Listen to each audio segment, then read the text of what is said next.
I know you got a lot of viewers, so I got to try to, get my makeup on. Well, I have some interested viewers, that's for sure. That's for sure. Okay, so I'm with City Manager Jeff Pomeranz, and he and I are going to talk briefly about the impact of the school board's decision to demolish some schools and consolidate others and build new. Jeff, what do you see as the impacts of this decision on the city of Cedar Rapids? Well, I think this is just the beginning of the decision. The school district has announced these closures, but there's a lot of study that still has to take place in my mind before an actual decision is made to close a school. So I see this at this time as a plan, but there's still time to study the facts and the issues. Some view this as kind of a major step in urban redevelopment and the impact of it with 21 schools involved. Do you see that as is this a major development in your view? I think there are certainly positives. I know that I talk to individuals about the Cedar Rapids school system, the Cedar Rapids district, and ask them, why didn't you put your child in the district? And they make choices at times based on facilities. I'm sure there's other factors, but facilities is a big factor. And so we're competing with other districts. And Marion, the Linmar district, would be an example of that. So having new, modern schools is certainly an advantage for a community. One of our corridor urbanists wondered if you had thoughts about the impact of these developments, this plan on property values and that impact. Well, I think again, there's not a simple answer. So there could be benefits to property values as well as impacts. I think that's something that has to be further studied. So I talked about the benefits as far as having new schools with new technology, modern floor plan, but also when you abandon. And I'm not saying that's going to happen in this case, but if you were to take a school and abandon it and leave it in a neighborhood, I don't see that as an advantage. So before a decision is made to leave a school, build a new one, I think we need to know as a community what's going to happen to the old building. How's it going to be repurposed? And I think the city has a responsibility and a right to be part of that decision. Will the city need to issue permits for demolition or construction in this place? I think we will, but on this evening's council agenda, there's an item where we're going to enter into a memorandum of understanding, an MOU in City Talk, and that's going to be between the city of Cedar Rapids and the school district. And so what the district, I think, is amenable to doing is, before there's that final decision for a school, to make sure that the city is included in the discussion. So, what's the replacement going to look like, but also what's going to happen to that facility, that potentially empty building, and can that be turned into a community center? Can that be turned into a gymnasium that the community can enjoy? Can it be a positive amenity? And we want to be part of that discussion, and I think there's a lot of potential in that area. What I would say is that the school system is a separate entity from the city. Everybody knows that. We don't control the school system or have a veto. But what happens to our schools as far as building new schools and replacing facilities, or preserving older schools, or what happens to those empty buildings, is certainly something that has an impact on our community. So I think we're looking forward to continuing to be part of the discussion, so that before, again, that final decision is made or decisions are made, we have some part in that review and that discussion with the district. Would you foresee that the changes that are anticipated or proposed in this plan would have effects on the city's infrastructure priorities? the sewers and streets, paving for progress and that sort of thing? Well, obviously we have a great interest in if there are going to be new schools, where they're going to be located.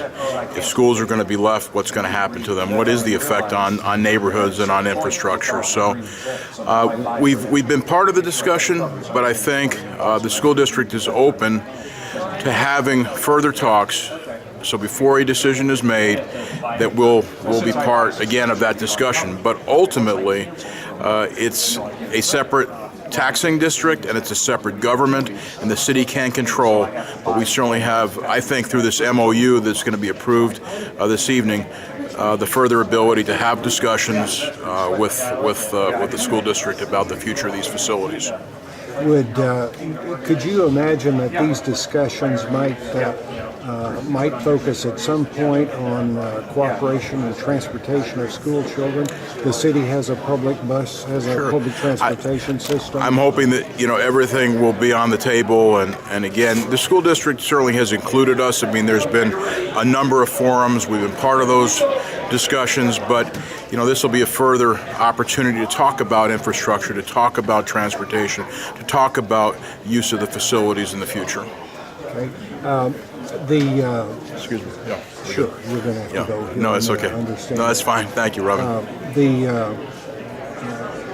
notion, one of the notions that I had was, since the city has this public transportation system, the school district has to operate school buses, and so would it not save them money and sort of punch up the city's transportation system to have more riders? It seemed to me it would be cheaper to hire somebody to ride on the bus to sort of monitor the school kids on the bus than to operate a bus and have a driver. I think there's a lot of opportunities for collaboration between the city and the school district in the area of transportation as well as other areas. Again, if there's going to be a facility that's closed, what can we use that for as a community?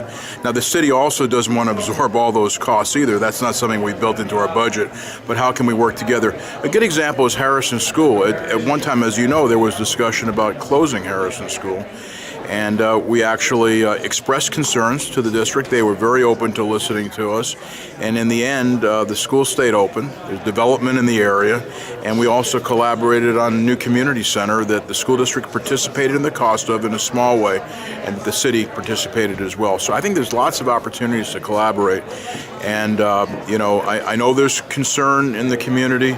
I think certainly the city has the responsibility to be part of the discussion, and this MOU that will be hopefully approved tonight by our city council, I think offers that opportunity, and I believe the district is amenable to that discussion as well. What is exactly going to happen?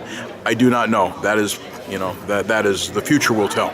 One of the ways that the city impacts the school district is when the city enacts a TIF, then that has an impact on the school budget's budget. School board's budget. So I wonder if some sort of collaboration in that respect, since they're really running tight. Well, sure, but I think you also know that much of that tax loss, that goes for the tax increment district and improvements in the district, potentially for tax abatements to those that are developing, is made up by the state. So there's a very small actual impact to the school district because there's, in essence, a backfill from the state of Iowa for those TIF projects. So that's one thing. Also, before any TIF is established, there is a consultation meeting that takes place between the various entities. And we've had good support from, whether it's the Prairie District or the Cedar Rapids District or the county. We've had good support because everyone wants, I believe, the city to grow in the right way. And what these TIF districts do is they allow us to direct resources to future projects. Those projects eventually create tax base. And so there's a long-term benefit to those TIF districts. So I understand the question, but I think in the end, there's minimal impact and there's an opportunity to invest in the future through new growth and development. A lot of that new growth and development is going to take place with the completion of Highway 100. completion of Tower Yeah. Terrace Good Road. point. You all have been working on 76th Street for a long time, and so there's growth all around the Absolutely. circumference of Cedar Rapids. That would be true. Will this plan, you think, foster more sprawl or encourage more sprawl? That's just something that I haven't, studied in its entirety. I think there's the potential to do that.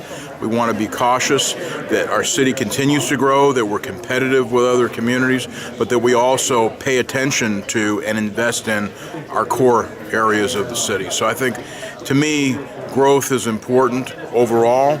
We want to take care of the core, and then if there's growth outside of what we consider to be the core, and it's positive growth, and it allows us to be competitive with other communities and grow our city, I think that's positive as well. One of the schools that I understand it proposed to be closed, Garfield, is in the Mound View area. The school district closed one school there. This will be the second school. The city is getting ready to invest big money in Mound View, or has planned to do so. The meeting of the Cedar Rapids City Council will now come to order. You need to go.